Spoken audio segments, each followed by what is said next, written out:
Filipino-owned and managed ang ABS-CBN. At narito ang aking maikling PowerPoint presentation. Number one, ito po ang number one.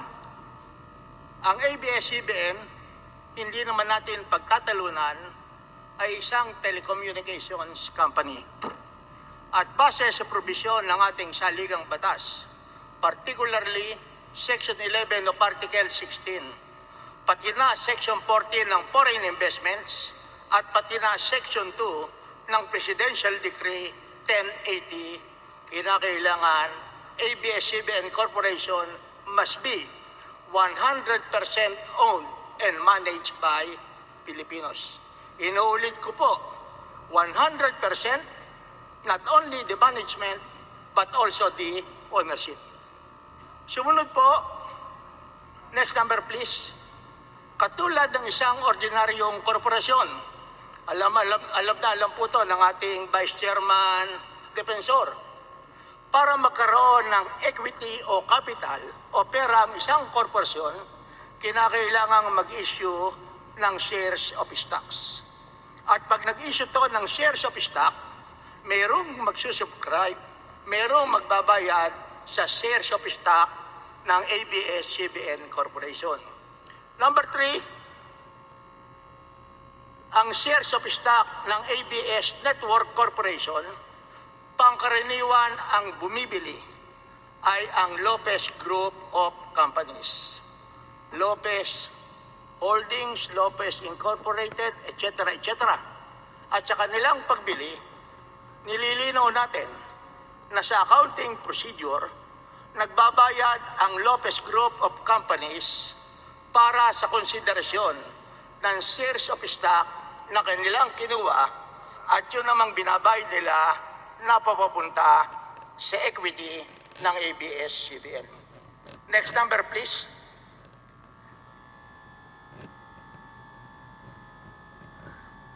Ang ginagawa naman ng Lopez Group of Companies, pag sila na ay mayroong shares of stocks, ibinebenta nila o tinatransfer sa ABS-CBN Holdings Corporation. Siyempre, yung pagtatransfer nila, may bayad din ang ABS-CBN Holdings Corporation either in cash or accounts receivable, katulad ng sinabi ng mga kinatawan ng ABS-CBN. Hindi muna binabayaran ng ABS Holding Company ang mga Lopez Group of Companies, nilalagay lamang yan ng holding company as accounts receivable, as liability, yung kanilang pagkakautang.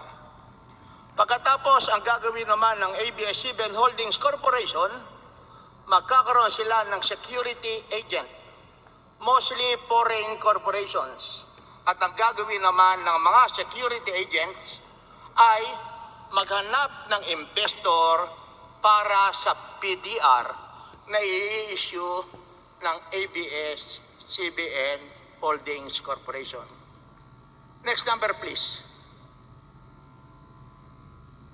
As of March 2020, the total number of PDRs issued by ABS-CBN Holding Corporation is 298,827,100 with a market value of 46 per PDR.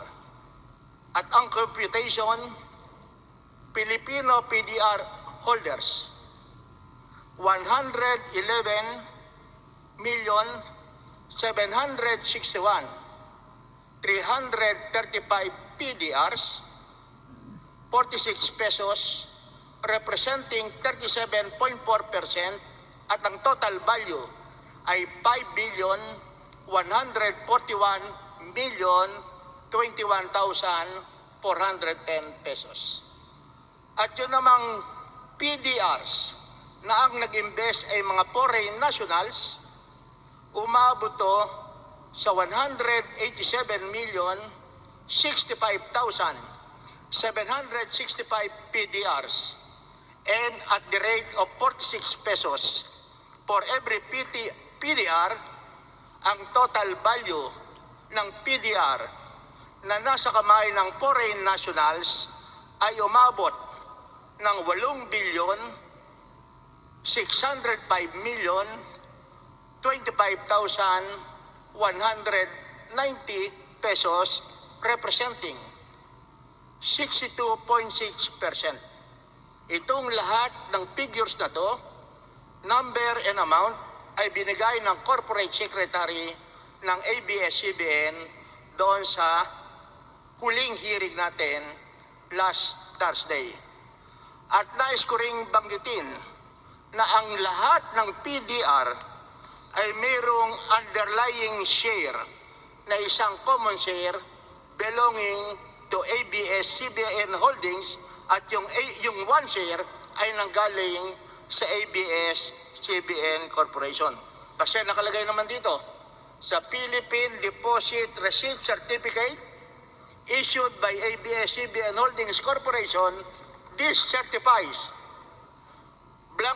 Jose de la Cruz is the registered holder of PDR, etc., and is entitled to the delivery or sale of one existing share of stocks of ABS-CBN Broadcasting Corporation. Ito po yung sinasabi natin that for every PDR issued by ABS-CBN Holdings Corporation, there is an underlying share. At sa last paragraph pa, nakalagay, the PDR represented by this certificate does not represent shares of stock, but only compares a right to delivery or sale of existing shares of stock of ABS-CBN Corporation owned by the issuer under the terms and conditions, etc. Lahat po ng aking binanggit at binasa ay nasa Philippine Deposit Receipt Certificate na in-issue ng ABS-CBN Holdings Corporation at binigay sa ating committee. Next slide, please. In Gamboa versus Tebes, sinabi po ng kataas-taasang hukuman, mere legal title is not enough to meet the required Filipino equity. Full beneficial ownership of the stocks is essential. Dito po mayroong konting pagkakaiba. Kasi po doon sa Gamboa versus Tebes, ang pinag-uusapan dito ay yung 60-40 requirement insofar as public utility is concerned. At dito sa asuntong to, mayroong mga shares of stock na bumili yung Indonesian tycoon si Salem. At ang sabi ng Korte Suprema, kinakailangan 60% of control must belong to the Filipino citizens. Not only 60% of the ownership, pati na 60% ng management. At ang example na binigay ng Korte Suprema, kung magkakaroon tayo ng 60-40, 40% ay sa foreigners, 60% ay sa Filipinos, assuming na yung 40% ay common shares at yung 60% ay Filipinos, compliant tayo with the requirement of 60-40 ownership. Pero ang tanong ng Korte Suprema, compliant ba tayo sa requirement that the management of public utilities must also belong to Filipino citizens? And sabi ng Korte Suprema, hindi. Sapagkat yung 40% ng mga foreigners, kung yon ang mga common stocks, sila ang mamimili ng board of directors na magpapatakbo ng korporasyon. Kaya kahit na 40% lamang ang kanilang interest, they can manage the corporation in violation of the constitutional mandate. Kaya ang sabi ng Supreme Court, kinakailangan ang control na 60%, ownership as well as management shall belong to Filipino citizens. Pero dito po sa kaso ng ABS-CBN, hindi natin pinag-uusapan yung 60-40. Ang pinag-uusapan natin dito, 100% Filipino-owned. And 100% ang management ay sa Pilipino. At sa issue ng PDR, ang pag-uusapan natin, 100% ba ang pag-aari ng mga Pilipino sa mga shares of stocks ng ABS-CBN? Next slide, please.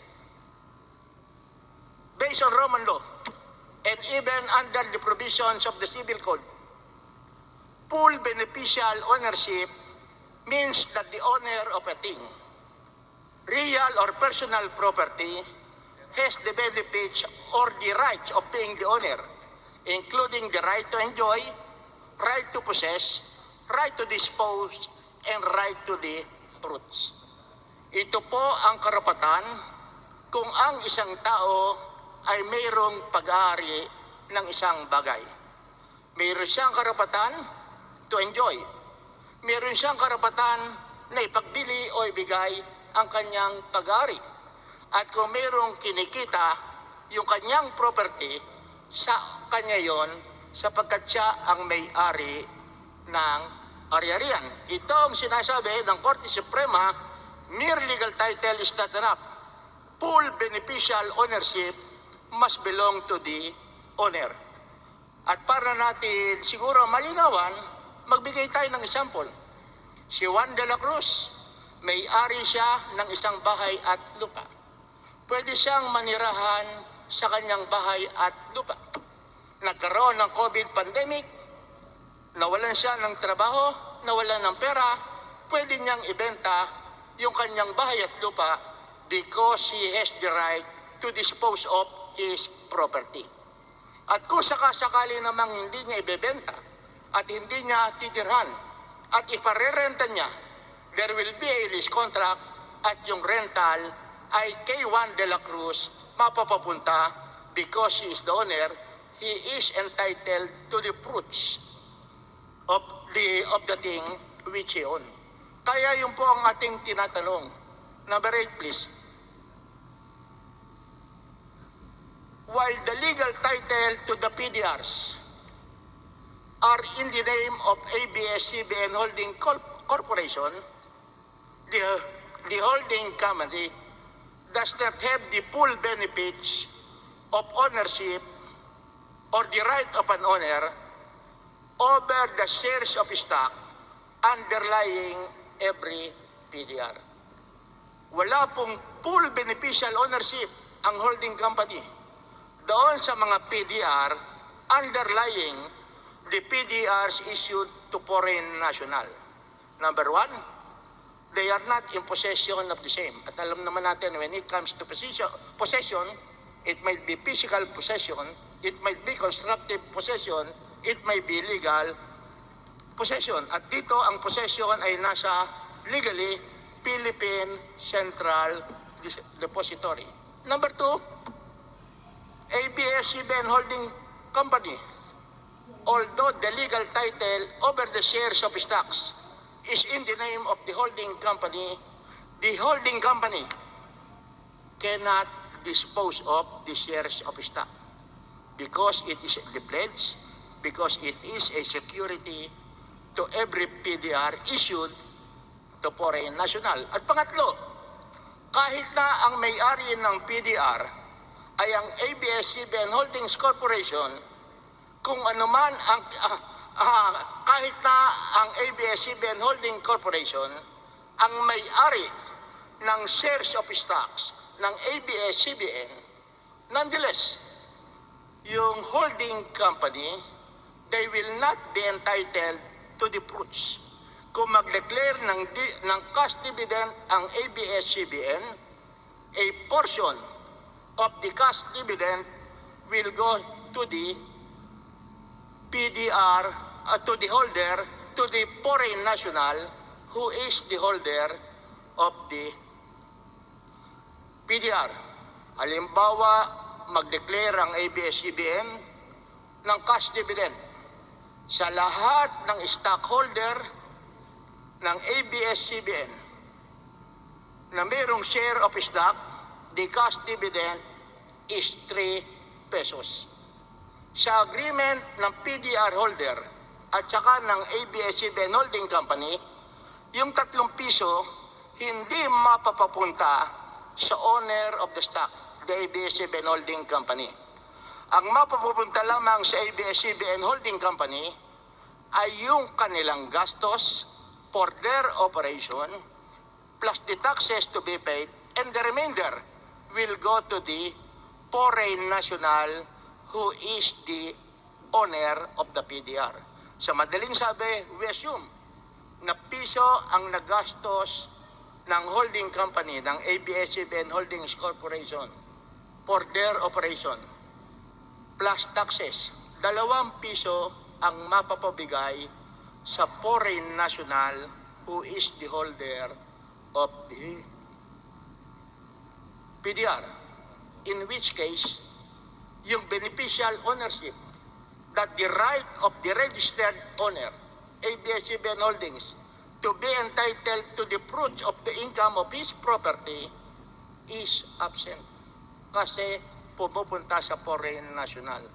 At ito ang sinasabi ko, kinakailangan 100% Filipino ownership, and the 100% Filipino ownership, the owner, be it a naked owner, a registered owner, or real owner, must have all the benefits arising from ownership.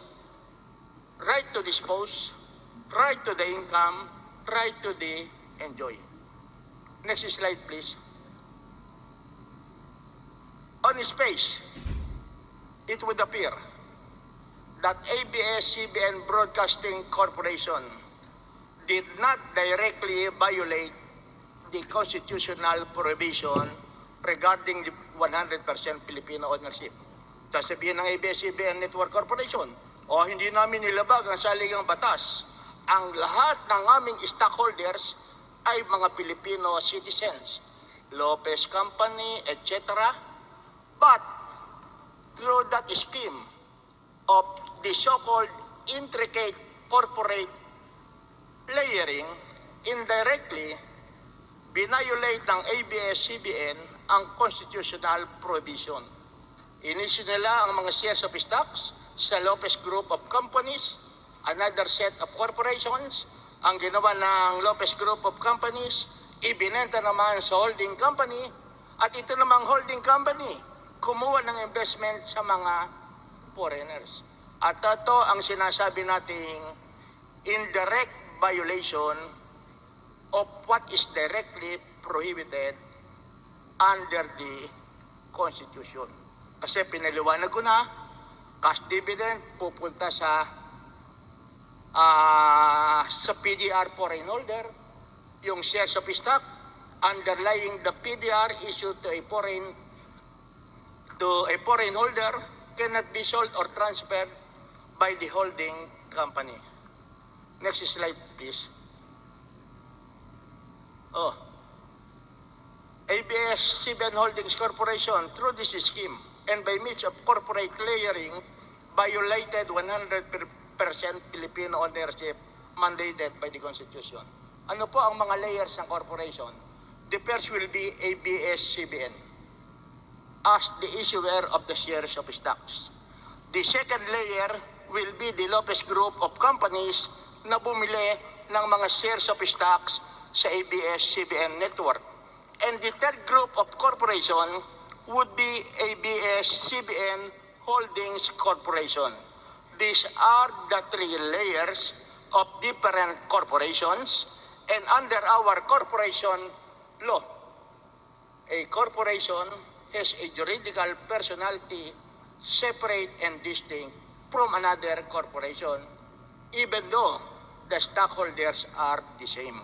Pero ang sinasabi ng aking kaibigan na si Deputy Speaker Marcoleta, if the corporation was organized for the purpose of evading the application of a law, most especially a constitutional prohibition, darating na tayo doon sa tinatawag nating piercing the veil of corporate entity.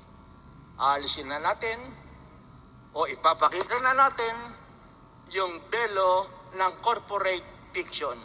And we shall consider that since the stockholders of the three layers of corporations are actually the Lopez Group of companies, we shall consider that all these corporations are one and the same, and we have to apply the constitutional limitation.